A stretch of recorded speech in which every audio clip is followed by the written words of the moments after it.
So, there I was, standing in the middle of my sister's wedding reception, holding a microphone.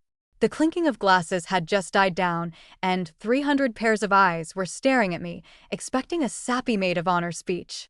But instead of talking about childhood memories and inside jokes, I just asked one simple question that made the whole room go silent. I just want to know, I said, my voice way too loud in the sudden quiet. Does anyone else find it weird that we have an empty place setting here for my dad, who died 10 years ago? Yeah, you could have heard a freaking pin drop on the thick carpeted floor of that ridiculously expensive ballroom. My sister's face, which had been a perfect porcelain mask of bridal bliss, cracked into a million tiny pieces of pure rage. Her new husband looked like he'd just been tossed. And my mom just started to cry. Let me tell you, this disaster was months in the making. It all started with a diamond ring and a very, very twisted fantasy. To understand how we got here, you need to understand my sister, Jenna. To the outside world, she's perfect. Perfect hair, perfect job, perfect fiancé. But to me, she's complicated. And the most complicated part of her is her relationship with our dad. Our dad was a great guy. The kind of dad you see in movies. He taught us how to ride bikes, he came to every single one of our soccer games, and he gave the best hugs. He died suddenly from a heart attack 10 years ago, when I was 16 and Jenna was 18. It shattered our world. We were a trio, you know? Me, Jenna, and Mom. Dad was our anchor, and suddenly, he was gone. Grief is a funny thing. For me, it was a tidal wave that eventually receded, leaving a permanent mark on the shoreline of my life, but allowing me to rebuild. For my mom, it was a long, dark winter she thought would never end. But for Jenna, grief became a house. She moved into it, decorated the walls with memories, and refused to ever leave. She talked about Dad in the present tense. Oh, Dad loves that restaurant, she'd say, or I know Dad would be so proud of my promotion. At first, we just let it go. It was her coping mechanism, right? Who are we to judge? Fast forward 8 years. Mom, after a long and lonely time, finally met someone. His name is Mark. And Mark is, for lack of a better word, a saint. He's kind, he's patient, and he's funny in a quiet, goofy way. Most importantly, he adored our mom. He never tried to be our new dad. He always spoke about our father with respect, asking me questions about him, wanting to know the man who shaped the family he was now a part of. He made Mom happy. Truly, deeply happy. I hadn't seen her smile like that since Dad was alive. I loved Mark for that. Jenna, on the other hand, treated Mark like he was a stain on the family portrait. She was polite, but it was a cold, brittle politeness. She never asked him about his day, never laughed at his jokes. To her, he wasn't the man who saved our mom from a lifetime of loneliness. He was the guy trying to take Dad's place. So, when Jenna got engaged to her longtime boyfriend, Tom, we were all cautiously ecstatic. Tom is a good guy, if a little clueless. We were happy for them. But I had this pit in my stomach.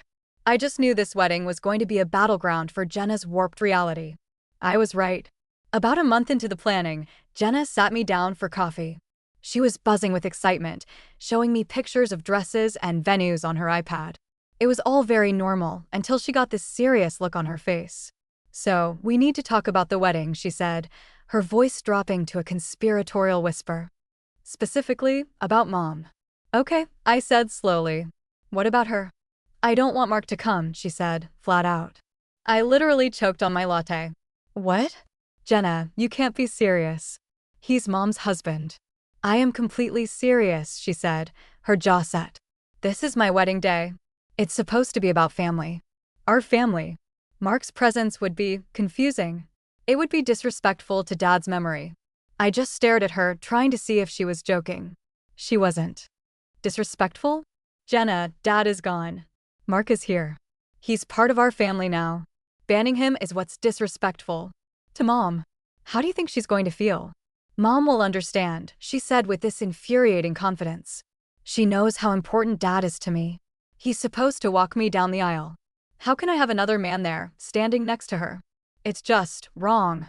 It's my one day, and I want it to be perfect. I want to feel like Dad is there, and I can't do that if he's there. She pointedly didn't even use Mark's name.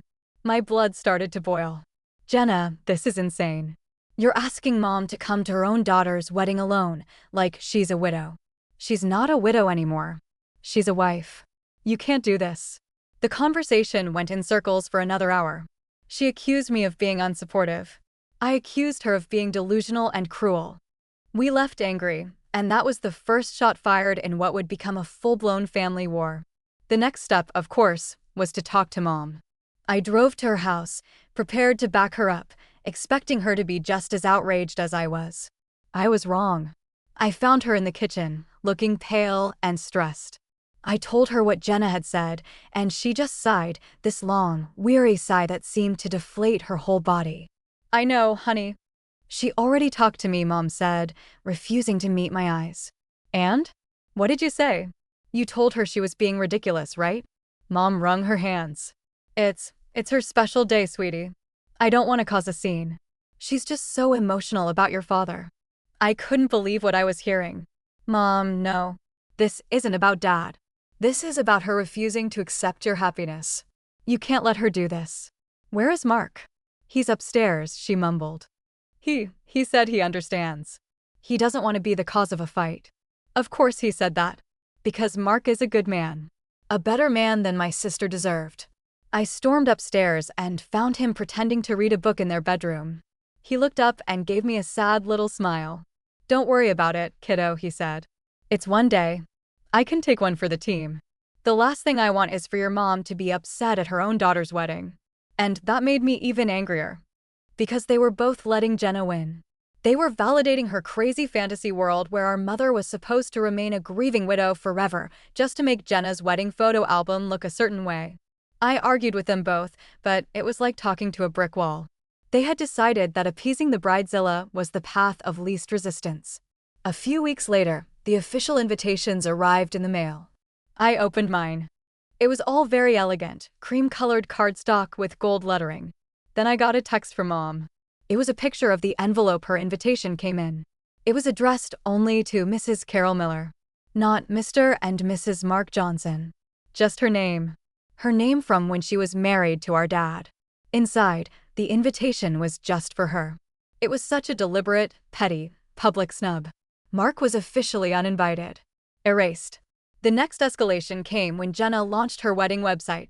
It had all the usual stuff, photos of her and Tom, registry information, hotel blocks. And then there was a section called Our Families. On Tom's side, there were happy photos of his parents and siblings. On Jenna's side, there was a photo of her and me with our mom. And standing right next to Mom, with his arm around her, was our dad. It was a picture from 20 years ago, and he'd been clumsily photoshopped in. Mark was nowhere to be seen. The caption read, Jenna, raised by her loving parents, Carol and David Miller, who taught her everything she knows about love and commitment. I saw red. I called her immediately. What the hell is that photo on your website, Jenna? What are you talking about? She asked, all fake innocence. It's our family. No, it's not. It's a fantasy. You photoshopped a dead man into our family photo and pretended his replacement doesn't exist. Take it down. It's morbid and it's unbelievably cruel to Mom and Mark. I will not, she shrieked. Dad is my father. He is part of my family.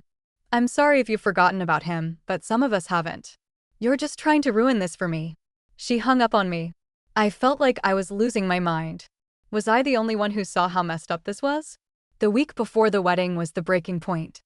I had agreed, against my better judgment, to help her with the seating charts and place cards at the venue. I walked into the reception hall, and there it was. A giant corkboard with little cards for every table. I scanned the head table, the main family table. There were cards for Jenna, Tom, Tom's parents, Mom, and me. And right between me and Mom, there was another card. It said, Father of the Bride. I looked at the table itself. It was already partially set. And there, at that spot, was a full place setting. A charger plate, folded napkin, silverware, 3 different glasses. An entire setup for a ghost. Jenna, I said, my voice dangerously calm. What is this? She walked over, beaming. It's Dad's seat. Isn't it a wonderful way to honor him? He'll be right there with us at the head table. No, I said, shaking my head. No, this has gone too far. This isn't an honor, this is a shrine. It's creepy. People are going to be so uncomfortable.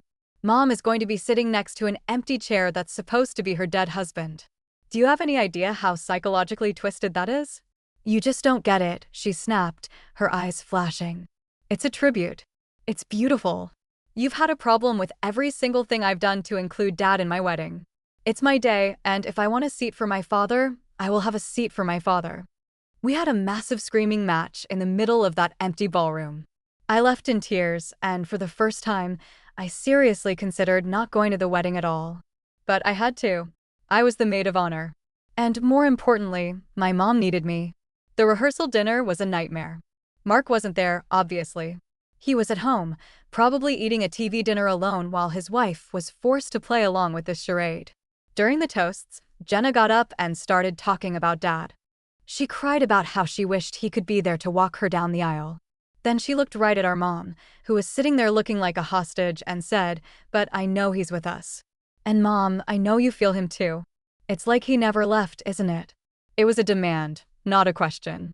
The whole room looked at our mom, who just gave this tiny, pathetic nod, a single tear rolling down her cheek. It was agonizing to watch. Later that night, I went in my mom's hotel room to check on her. I found her sitting on the bed in the dark, just sobbing. The dam had finally broken. "I can't do this," she whispered, clutching a pillow. "I feel like I'm betraying everyone. I feel like I'm betraying your father by being with Mark, and I feel like I'm betraying Mark by pretending he doesn't exist. Jenna is making me live in the past, and it's killing me. I love Mark so much." She showed me her phone. A text from Mark had just come in. It said, "I love you. Have a good night. I'll be thinking of you tomorrow." Seeing that simple, loving text and seeing my mom completely broken by her own daughter's selfish fantasy, that was it. That was the moment I knew I couldn't just stand by and watch this happen. My sister wasn't honoring our dad. She was using his memory as a weapon to punish our mother for finding happiness again. And I was going to stop it. The wedding day was as bizarre and uncomfortable as I'd imagined. At the ceremony, there was an empty chair with a single white rose on it in the front row. The officiant gave a 5-minute speech about Dad, which was longer than the part about Tom, the actual groom. Jenna had our uncle walk her down the aisle, but she left a symbolic gap between them for Dad. The reception was where things went from weird to full-blown surreal. The first dance was fine. But then the DJ announced a special father-daughter dance. The lights dimmed, and one of Dad's favorite songs started playing. Jenna walked to the center of the dance floor. Alone. A single spotlight followed her as she swayed back and forth, her arms wrapped around an invisible partner. She closed her eyes, a serene smile on her face, dancing with a ghost. I'm not exaggerating when I say that every single guest looked horrified. It was the most self-indulgent, performative, and deeply cringy thing I have ever witnessed in my entire life. And then it was time for the toasts. As the maid of honor, I was up first. The DJ called my name, and I walked up to the microphone, my heart hammering in my chest. I had a speech written out on a note card, full of sweet stories and well wishes. I looked at it, then I looked at Jenna, who was glowing in her delusional bubble. I looked at my mom, who looked like she was about to faint. And I looked at the empty chair next to her, the full place setting mocking all of us. I crumpled the note card in my hand. "Good evening, everyone," I said, my voice steady. I took a deep breath. And that's when I dropped the bomb. "I just want to know," I said, projecting my voice across the silent room. "Does anyone else find it weird that we have an empty place setting here for my dad, who died 10 years ago?" Silence. Absolute, deafening silence. Tom's parents looked confused. My aunts and uncles froze with forks halfway to their mouths. Jenna's smile vanished. "What are you doing?" she hissed from the table. I ignored her and kept going, speaking directly to the guests. I loved my father more than words can say. We all did. But he is gone. And this, I gestured to the empty chair, to the whole charade, this is not a tribute. It's a delusion. And it's a cruel one. "Stop it," Jenna whisper-screamed. "It's cruel to our mom," I continued, my voice getting stronger, who was forced to come to her own daughter's wedding alone and hide her loving husband, Mark, away, as if he's some dirty secret. Also, Jenna could play pretend for a day. I locked eyes with my mom. And it is unbelievably cruel to Mark, a kind and wonderful man who has been systematically erased and insulted throughout this entire process, simply because he had the audacity to fall in love with a widow. Jenna was on her feet now. "Shut up. Shut up right now. You're ruining my wedding." "Your wedding?" I said, turning to her. "You think this is just about you?" This stopped being about a wedding and started being about your sick, selfish need to control our family's reality. Dad is gone. He's not here. And Mom isn't his grieving widow anymore. She's Mark's wife. And he deserved to be here tonight, sitting next to his wife, celebrating with our family. I put the microphone back on the stand. So, for my toast, I'd like to raise a glass. To reality. To moving on. And to Mark, who I'm going to go have a drink with right now. Congratulations to the happy couple. Then I picked up my purse, walked off the little stage, and headed straight for the exit without looking back. Behind me, all hell broke loose. I could hear Jenna screaming, Tom yelling her name, and 100 different people all starting to talk at once. I didn't stop. I walked out into the cool night air, got in my car, and drove straight to my mom's house. Mark was there, sitting on the porch.